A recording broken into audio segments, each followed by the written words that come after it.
해결될 것입니다. 그렇습니다. 우리 지난 3일 예배 때 조윤혁 맹인 선교사 오셨는데 또 오늘 오셔서 이제 다 마쳤어요. 우리 이게 그분 치료, 안마가 아니라 치료를 하시더만 안마 받으신 분들이 시원하다고 하시고 어디 아프던 곳이 안 아프다고 하시고 이분은 글쎄 가셨어요. 네, 지난 3일 예배 때 우리가 그 목사님의 간증을 드렸죠. 오늘 말씀 에레미야서 23장 말씀은 그 양과 목자의 그런 말씀이 나오고 또 그 양과 목자를 되게 예수님께서 나는 목자다 그렇게 했어요. 목자, 너희는 양이고. 그래서 키포인트가 5절에 나옵니다. 5절 한번 같이 5절 같이 한번 보시겠습니다. 시작. 여호와의 말씀이라 보라 이르니 내가 다윗에게 한 의로운 가지를 일으킬 것이라. 그가 왕이 되어 지혜롭게 다스리며 세상에서 정의와 공의를 행할 것이다. 아멘. 지혜롭게 다스리는 것이 뭐냐? 정의와 공의를 행한다.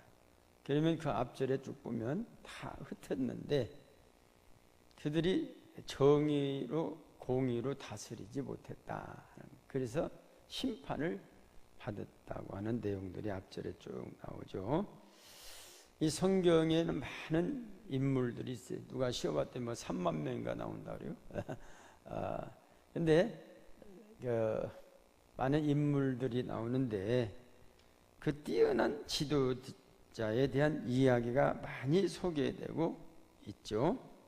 아브라함과 이삭과 야곱. 또 이런 걸출한 인물들은 이런 인물들도 단점이 전혀 없었던 것은 아니지만 그래도 매우 유능한 족장들이었다 그랬어요. 사람은 흠이 없는 사람이 없죠.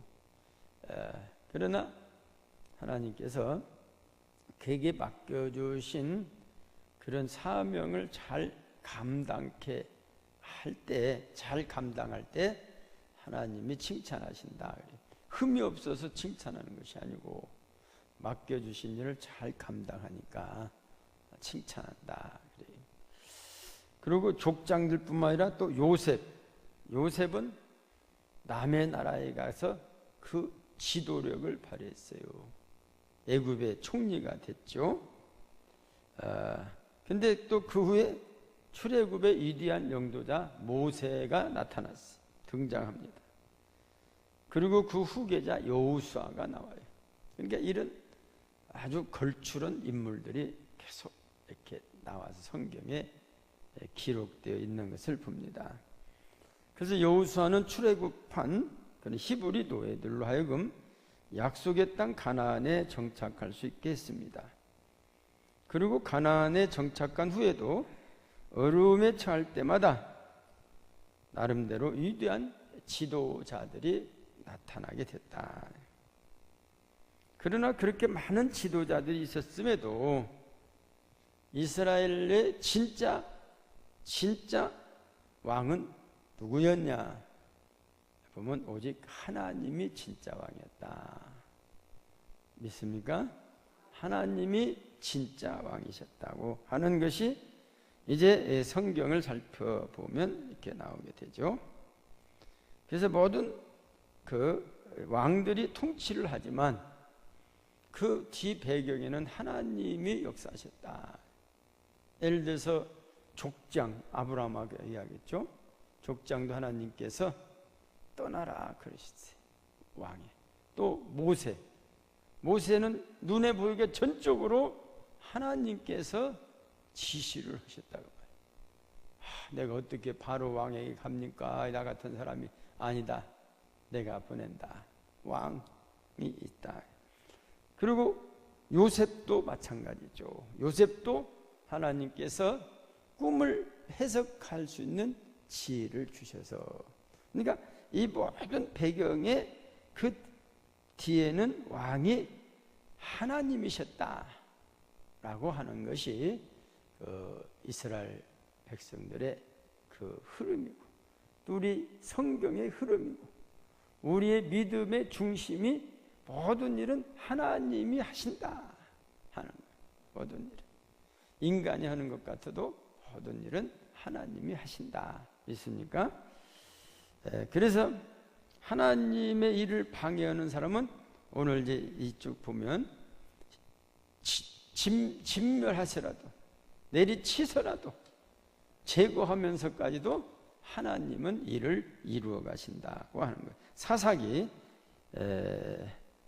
근데 이런 하나님을 근데 이스라엘 백성들이 외면을 했는데, 사사기 21장 25절. 근데 왕이 누구라겠죠? 하나님인데 이스라엘 볼 때는 하나님을 외면하니까 이런 말이, 그때 이스라엘에 왕이 없으므로 사람이 각기 자기 소견대로 옳은 대로 행하였더라. 눈에 보이는 왕이 없었다고 말이에요. 그러면 이 사사기 전에는 있었냐? 없었어요. 눈에. 그래서 하나님께서 인도해 가셨다고 하는 거예요. 그런데 소견대로 왕이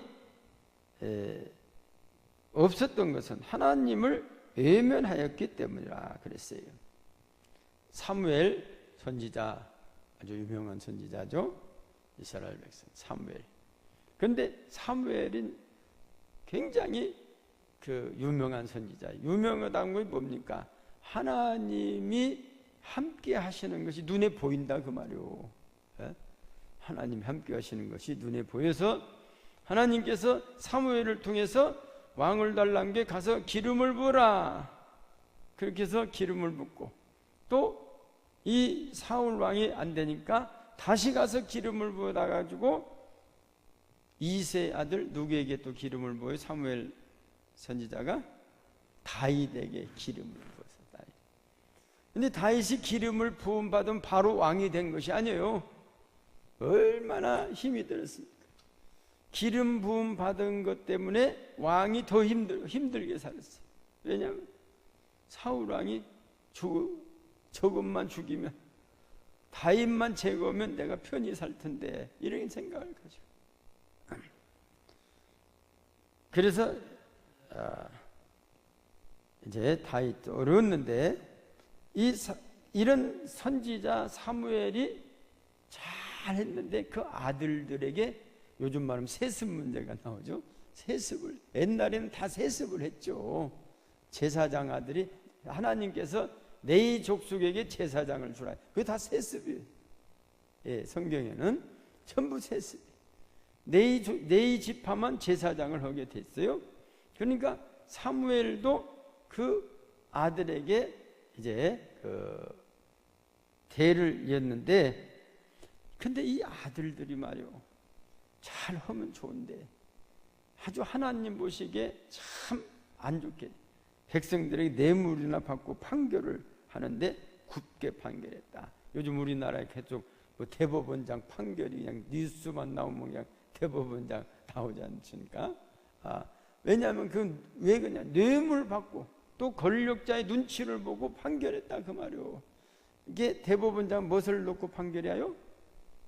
법을 놓고 판결해. 법을.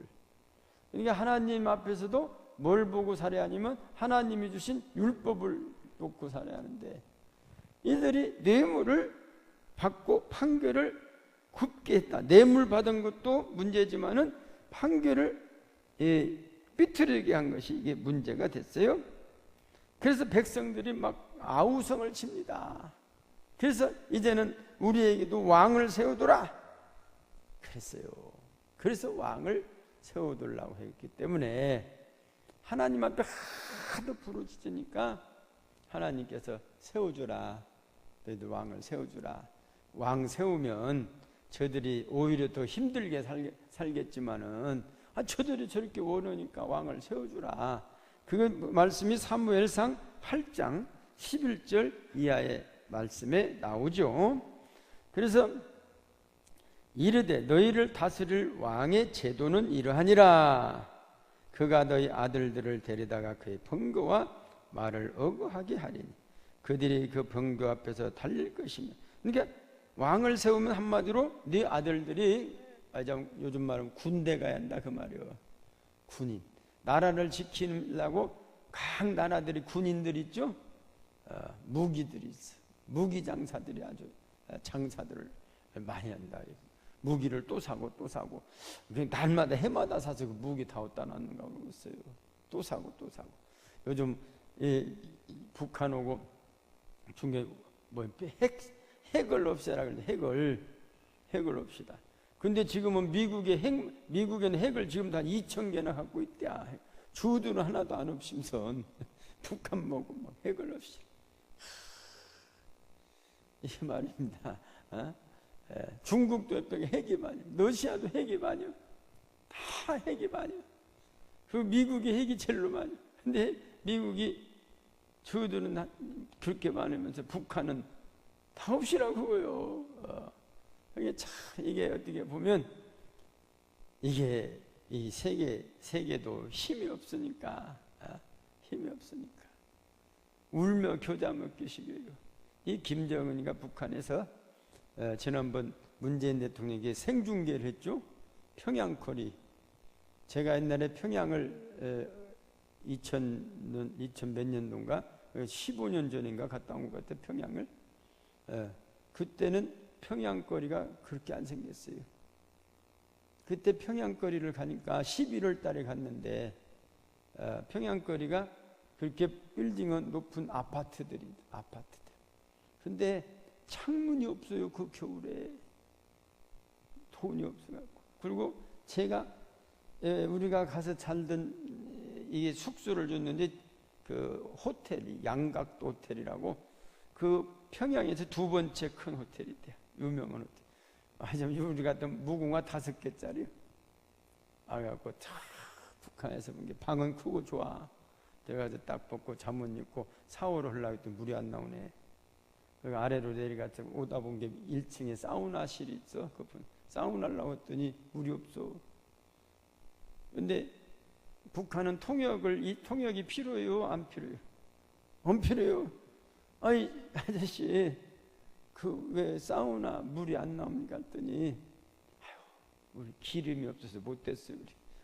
우리 이제 올라가서 호텔이니까 이제 그래도 그 하루에 100만 원씩 내고 갔잖아. 이틀 강에 200만 원 냈어.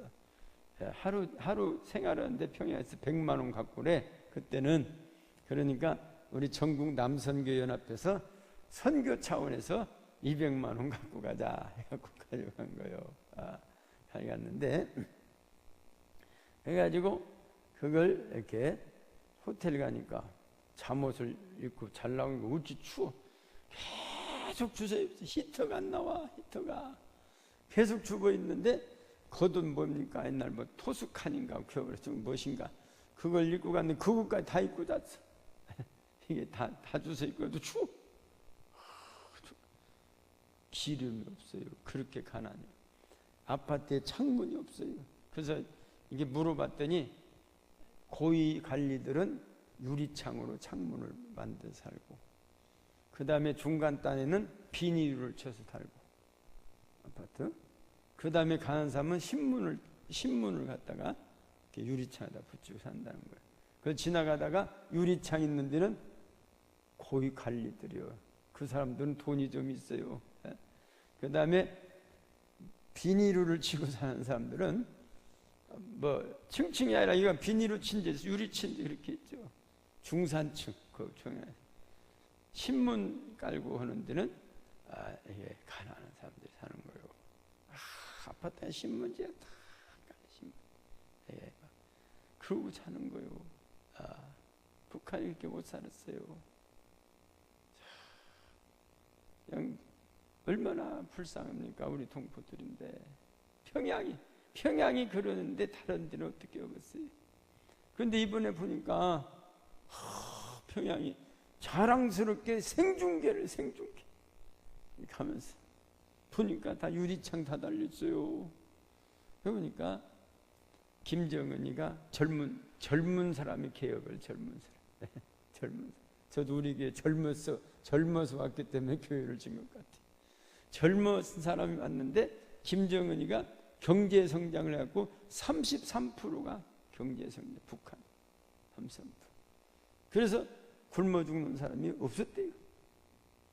그런데 이 핵을 만든다고 미국에서 압력을 넣어가지고 봉쇄를 다 했어요. 못 팔게. 기름도 못 가니까 그냥 무역을 다 막으라 그랬어. 요즘은 무역을 못 하면 우리나라도 무역으로 살지 않습니까? 에? 우리나라가 무역 안 하면 쌀이 모자라요. 우리나라도. 근데 무역으로 막 쌀을 많이 간 거예요. 나무 돌아가지. 우리나라에서 농사 짓는 가지고는 30%뿐이 못 먹는다는 거예요. 북한도 이제 그렇게 해서 막 무역을 해서 쌀도 사고 하는데 그 33% 경제가 올랐는데 다 막아버리니까 마이너스 8%요. 굶는 사람이 엄청난. 이게 미국 사람들이 잔인해. 다 굶기 죽이는 거예요. 이게 아일랜드 그 위에 영국 위가 아일랜드입니까? 거기가 어려웠을 때 100만 명이 굶어 죽었대요. 100만 명. 1000만 명인가? 100만 명. 그런데 영국에서는 쌀이 그냥 썩어서 갖다 내버려버린 거예요. 썩어서 내버려. 그래서 지금 이제 아일랜드도 잘 살게 되니까 영국하고 같이 합쳐지더라. 너희가 어렸을 때 우리 굶기 죽였지 않냐. 근데 지금은 우리가 감사한 것이 우리는 막 주려고 하는데 미국이 못 죽이니까 그래도 덜 미움만 원망을 들으지 않습니까? 우리는 막 주자고.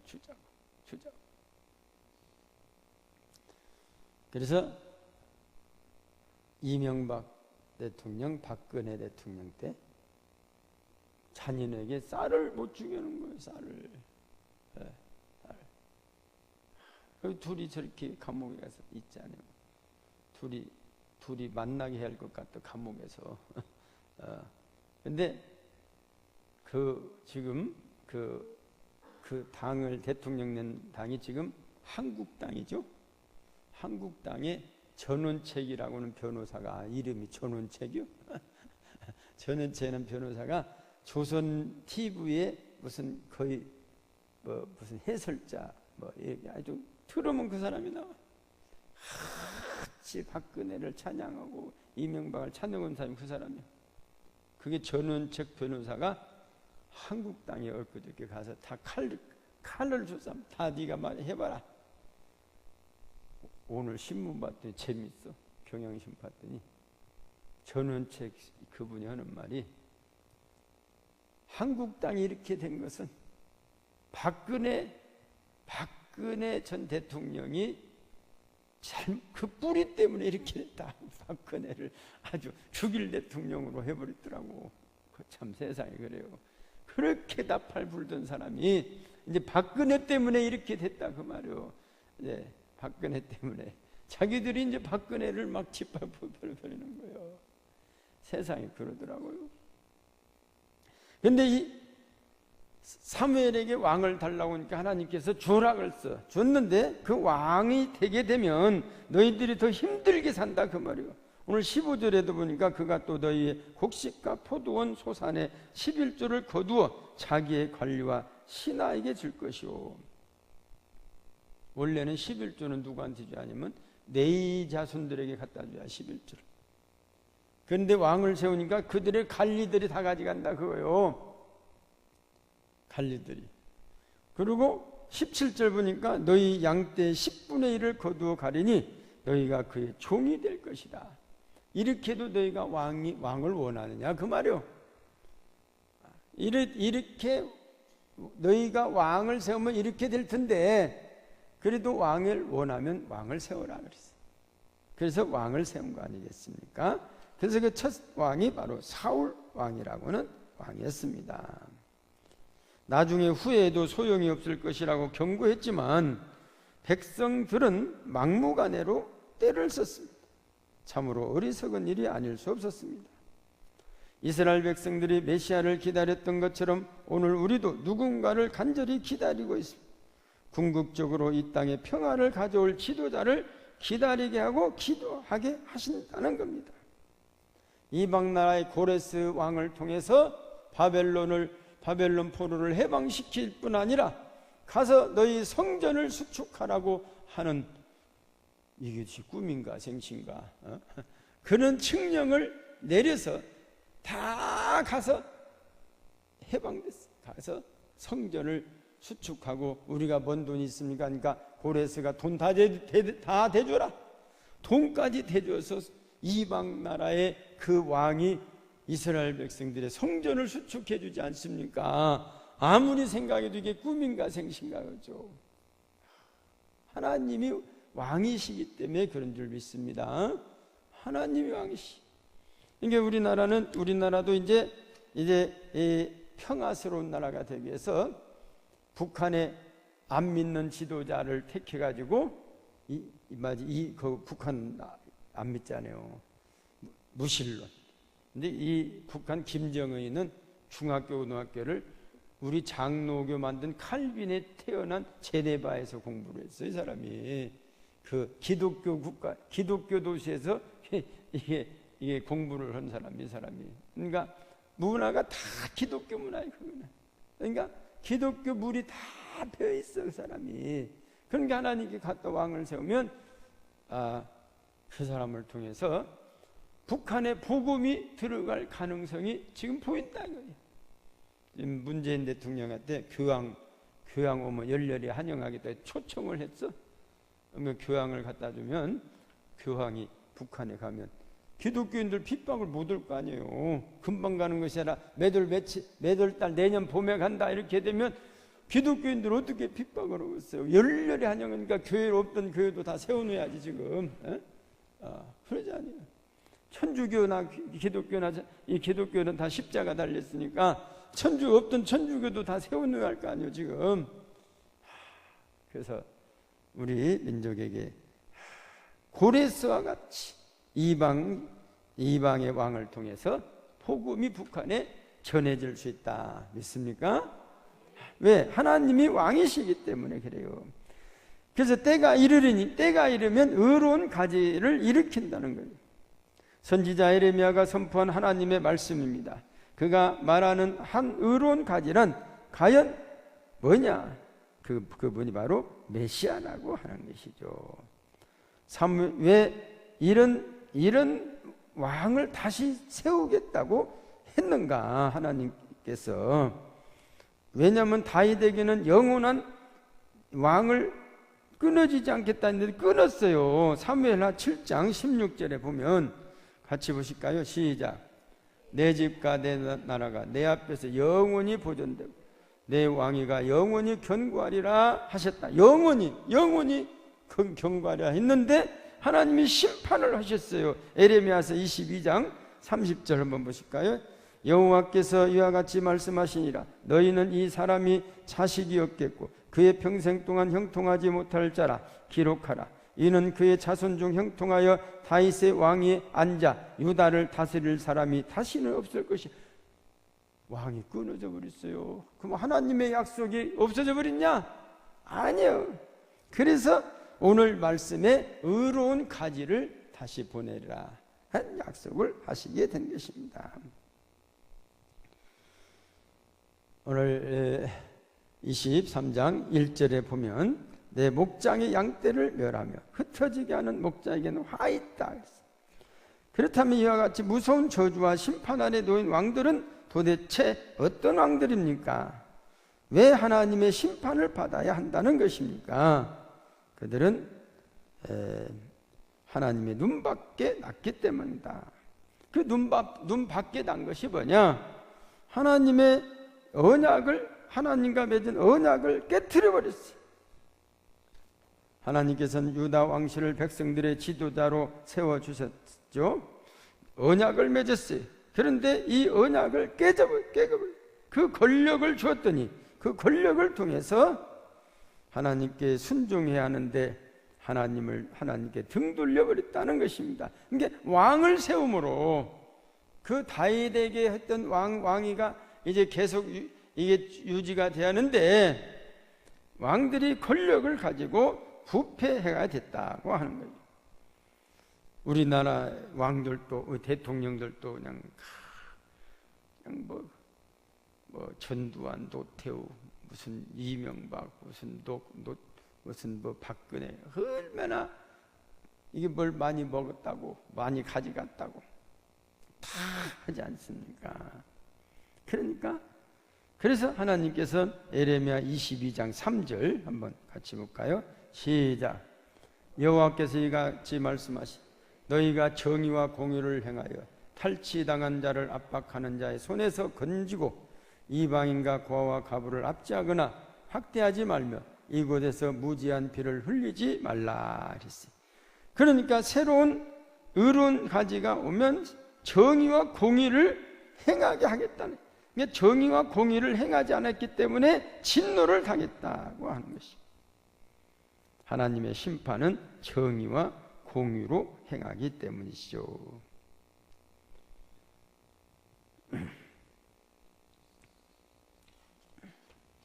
그렇다면 불의한 권력자 때문에 세상이 혼란에 빠지고 백성들이 흩어질 때 과연 누가 나서서 바로 잡아야 한다는 것인가? 선지자들이 오직 하나님의 말씀에 붙잡혀서 항상 그 말씀으로 사람을 일깨워야 하는데 그 당시 선지자들이 다 제사장들이 지도자들이 왕들이 백성들이 다 사악해졌다고 합니다. 예레미야 23장 11절 말씀 봅니까? 여호와의 말씀 선지자와 제사장이 다 사악한지라 내가 내 집에서도 그들의 악을 발견하였노라. 깨끗하고 안 썩은 데가 없어요. 백성들도 다 썩어버려요. 그래서 이사야가 가슴을 치면서 봐도 보지 못하고 들어도 깨닫지 못하고 에레미야는 심판이 눈앞에 닥쳤음에도 불구하고 그냥 잘 되고 있다고 하는 무감각한 거짓 선지자들 때문에 치를 떨면서 눈물을 쏟아야 했던 것입니다. 선지자 에레미야는 불의한 권력자들과 거짓 종교 지도자들을 고발했습니다. 그는 눈물로 그리고 온몸으로 절규하며 하나님의 심판을 전하여야 했습니다. 우리는 그를 기다림의 선지자라고 합니다. 소망의 예언자라고 합니다. 그의 피눈물 나는 절규와 몸부림은 진짜 의로운 가지를 찾고 기다리는 믿음에서 나온 것이기 때문인 것입니다. 오늘 우리도 그와 함께 의로운 가지를 기다리고 있습니다. 장차 온 땅과 만민을 공의로 다스릴 그 주님을 기다리고 있습니다. 다시 오시겠다고 약속하셨기 때문에 이 기다림은 우리 모두로 하여금 불의와 불법 그리고 거짓된 것들을 모두 청산하는 참된 회개를 요구하는 것입니다. 사랑하는 성도 여러분, 주님의 십자가 대속의 은혜를 믿고 감사하는 마음으로 이제부터 자기를 부인하고 자기의 몫에 태인 십자가를 지고 담대하게 주님만을 따르기로 다짐하고 결단하는 우리 모두에게 하늘의 신령한 은혜가 넘치도록 또 은혜가 임하기를 주님의 이름으로 축원합니다. 기도하십니다. 전능하신 아버지 하나님 감사합니다. 주님께서 사랑해 주셔서 우리 민족이 참으로 이태로웠을 때 평화의 소망을 주심을 감사합니다. 이제는 전쟁이 없는 한반도 축복하여 주시고 주님께서 이 한반도에 복음으로 충만케 역사하여 주옵소서. 예수님 이름으로 기도드리옵나이다. 아멘.